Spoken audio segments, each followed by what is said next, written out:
warahmatullahi wabarakatuh. Perkenalkan, nama saya Eki Pambudi. Di sini saya ingin menjelaskan tentang UTS Teknik Simulasi dan Pemodelan. Pembahasan di sini terdapat pembahasan. Yang pertama itu ada pembahasan tentang tujuan mempelajari simulasi, karakteristik sistem, tujuan model dalam simulasi. Lalu nomor 2 menjelaskan tentang jenis model yang digunakan dalam simulasi, terus simulasi menggunakan komputer, lalu verifikasi dan validasi dalam proses simulasi. Lalu yang ketiga menjelaskan bagian dari sebuah model matematika. Nomor 4 mendeskripsikan bagian dari sebuah model matematika.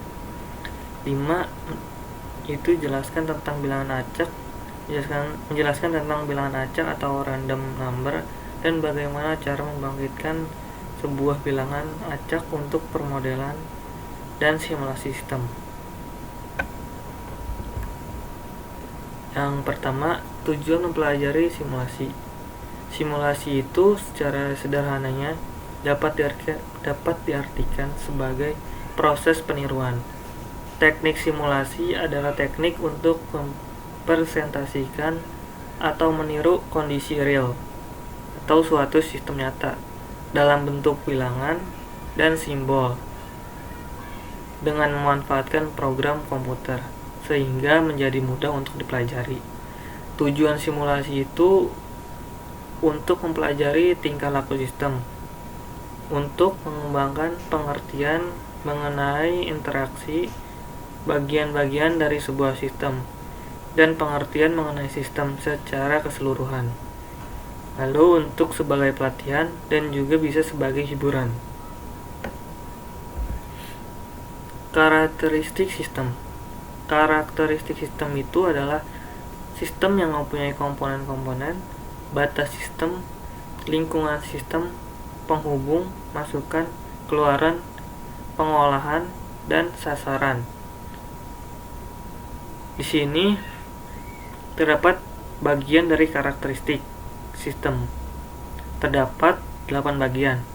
Yang pertama ada komponen, yang kedua boundary atau batasan sistem, yang ketiga environment atau lingkungan luar sistem, yang keempat interface atau penghubung sistem, dan yang kelima ada input, masukan, keenam ada output atau keluaran, yang ketujuh ada proses atau pengolahan sistem, dan 8 ada objektif dan goal, yaitu sasaran dan tujuan sistem itu sendiri. Tujuan model dalam simulasi. Tujuannya itu adalah studi untuk mendalami sistem yang kompleks, untuk menentukan dampak perubahan dalam lingkungan sistem, untuk memverifikasi solusi analitis, untuk membandingkan dengan hasil analitis lainnya, dan juga untuk menguji rancangan atau kebijakan baru. Nomor 2, studi kasus di sini tentang COVID-19 yang sedang terjadi saat ini. Apa sih COVID-19 itu? Virus corona atau COVID-19 merupakan pandemi virus yang menyerang sistem pernapasan manusia mulai dari anak-anak hingga lansia, dengan penyebaran kontak secara langsung melalui orang yang terinfeksi saat mereka batuk ataupun bersin, atau melalui tetesan air liur ataupun cairan hidung. Virus ini mulai terdeteksi muncul pertama kali di negara Cina pada awal Desember 2019, yang lama-kelamaan menyebar ke berbagai penjuru dunia, salah satunya negara kita Indonesia. Di Indonesia, virus ini muncul pada tanggal 2 Maret 2020 yang menyerang 2 orang perempuan. Hingga saat ini, virus corona masih terus menyerang warga Indonesia. Para ilmuwan dan sistem pakar pun gencar meneliti serta memprediksi penyebaran virus ini serta bagaimana cara penanggulangannya, yang tentunya guna menghambat penyebaran virus. Salah satu teknologi informasi yang berkembang saat ini yaitu dengan membangun website COVID bagi warga di Indonesia yang menyediakan data secara real time guna memantau perkembangan virus tersebut. Di sini adalah tampilan interface website yang diambil dari corona.jakarta.go.id. Tampilan awal website seperti ini. Lalu bagaimana COVID-19 menular? COVID-19 adalah penyakit baru dan para peneliti masih mempelajari bagaimana cara penularannya. Dari penelitian metode penyebaran utama penyakit ini diduga adalah melalui droplet, saluran pernapasan, dan kontak dekat dengan penderita. Droplet merupakan partikel kecil dari mulut penderita yang dapat mengandung virus penyakit yang dihasilkan pada saat batuk, bersin, ataupun berbicara. Droplet dapat melewati sampai jarak tertentu, biasanya 1 meter. Droplet bisa menempel di pakaian atau benda di sekitar penderita pada saat batuk ataupun bersin. Namun, partikel droplet cukup besar sehingga tidak akan bertahan atau mengendap di udara dalam waktu yang lama. Namun, masyarakat diwajibkan untuk menggunakan masker kain yang menutupi hidung dan mulut untuk mencegah penyebaran droplet. Ini ada gambar gejala COVID-19. Batuk dan nyeri tenggorokan, bisa demam suhu tinggi atau ada riwayat demam, dan juga sesak napas. Analisis website. Ini terdapat sebuah grafik atau kurva dari website yang saya ambil terkait data yang berada pada halaman web ini menggunakan proses sistem dinamik dengan model analog yang ditandai dengan kurva atau grafik yang berubah pada setiap harinya. Mengenai data masyarakat yang terjangkit COVID-19 sesuai dengan data yang diinput oleh Dinas Kesehatan Provinsi DKI Jakarta. Elemen yang terdapat pada website tadi, bagian dasar dari sistem yang membentuk sistem tersebut terdapat tabel. Tabel itu sendiri tabel akumulasi yang masing-masing menampilkan data baik pasien meninggal, positif, PDP, ODP, ataupun dalam masa pemulihan. Lalu ada persentasi masing-masing data baik dari persentasi meninggal, positif, PDP ataupun ODP, umur dan genre yang terkait dan jenis kelamin yang terkait. Lalu terdapat grafik penambahan kasus COVID-19 per waktu yang selalu diperbaharui. Lalu terdapat data mapping per kecamatan yang ada di wilayah DKI Jakarta. Skala statistik pada kota Jakarta. Nah, terdapat sebuah kurva dan grafik. Kurva dan grafik ini, adanya kurva dan grafik yang menunjukkan perkembangan data dari COVID-19.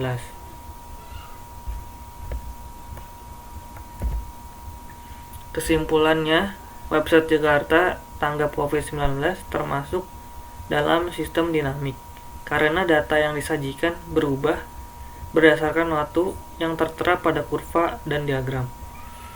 Dalam sebuah sistem tentunya memiliki elemen dan atribut yang saling berkaitan. Website ini bekerja sama dengan berbagai rumah sakit yang menanggulangi kasus COVID-19 untuk mendapatkan data yang terupdate serta referensi dari Kementerian Kesehatan, Badan Penanggulangan Bencana Nasional, Dinas Kesehatan DKI Jakarta, dan beberapa lembaga lainnya, baik nasional maupun internasional. Nomor 3, di sini terdapat bagian dari sebuah model matematika. Di sini terdapat langkah-langkah dalam studi simulasi. Secara garis besarnya, saya menjelaskan flowchart tersebut menggambarkan langkah-langkah dalam studi simulasi. Penjelasan tersebut sama seperti tahap-tahap dalam menganalisis masalah hingga diimplementasikan ke dalam bentuk program aplikasi. Contoh tahap menganalisis masalah sudah dijelaskan pada penjelasan sebelumnya, dan tahap pembuatan program aplikasi berdasarkan makalah akan dijelaskan di slide berikutnya. Nah, di sini nomor 4 terdapat sebuah bagan dari salah satu model matematika. Penjelasan mengenai diagram model matematika di sini seperti pada umumnya, yaitu terdapat formulasi matematika yang tentunya berbeda dari setiap kasus dalam hal rumus matematikanya. Selanjutnya, matematika tersebut akan ditentukan berdasarkan model matematika yang berada pada diagram, yaitu menentukan masalahnya terlebih dahulu hingga ke tahap sistem karakteristik, analisis, validasi, hingga menentukan solusi masalah pada tahap terakhir. Nomor 5, terdapat sebuah pemodelan sistem simulasi. Sini saya mengambil simulasi sistem QUIFI, yaitu kumpulan data dengan penambahan data hanya melalui satu sisi, yaitu belakang atau tail, dan penghapusan data yang melalui sisi depan atau bisa disebut head. Sifatnya ini FIFO, yaitu first in first out, yaitu data yang pertama masuk akan keluar terlebih dahulu dan data yang terakhir masuk akan keluar terakhir. Di sini terdapat dua kondisi antrian. Di saat penuh, bila elemen pada antrian mencapai kapasitas maksimum antrian, maka kondisi ini tidak mungkin dilakukan penambahan ke antrian. Penambahan elemen menyebabkan kondisi kesalahan pada overflow. Pada saat kondisi kosong, bila tidak ada elemen pada antrian, pada kondisi ini tidak mungkin dilakukan pengambilan elemen dari antrian. Pengambilan elemen menyebabkan kondisi kesalahan overflow. Karakteristik dari QUIFI, yaitu elemen yang pertama ada elemen item yang dapat terdapat di elemen antrian, lalu yang kedua ada form, yaitu elemen terdepan dari antrian, ada rear, elemen terakhir dari antrian, ada count, jumlah elemen pada antrian, dan yang terakhir status antrian. Model antrian itu sendiri ada 4. Yang pertama itu ada single channel single phase, yaitu sistem antrian ini terdiri dari satu fasilitas pelayanan, di mana objek yang masuk pada sistem ini akan dilayani oleh fasilitas tunggal. Lalu ada single channel multipass. Sistem antrian ini terdiri dari multi fasilitas pelayanan yang dilaksanakan secara berurutan. Lalu ada multi channel multipass. Model ini bentuk ini mempunyai beberapa fasilitas pelayanan pada setiap tahap dengan beberapa stasiun pelayanan. Lalu ada multi channel single pass. Sistem antrian ini terdiri dari multi atau lebih dari satu fasilitas pelayanan, di mana objek yang masuk dalam sistem akan dilayani oleh fasilitas yang sedang menganggur. Contoh programnya di sini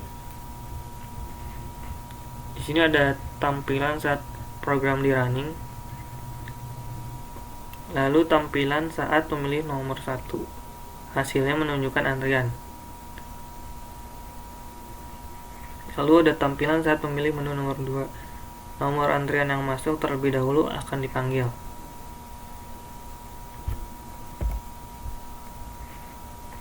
Lalu ada tampilan saat memilih menu 3, terdapat daftar jumlah antrian.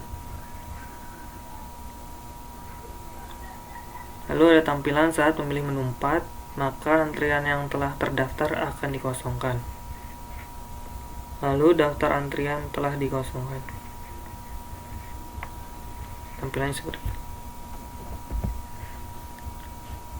Terima kasih dari saya, kurang lebihnya mohon maaf. Wassalamualaikum warahmatullahi wabarakatuh.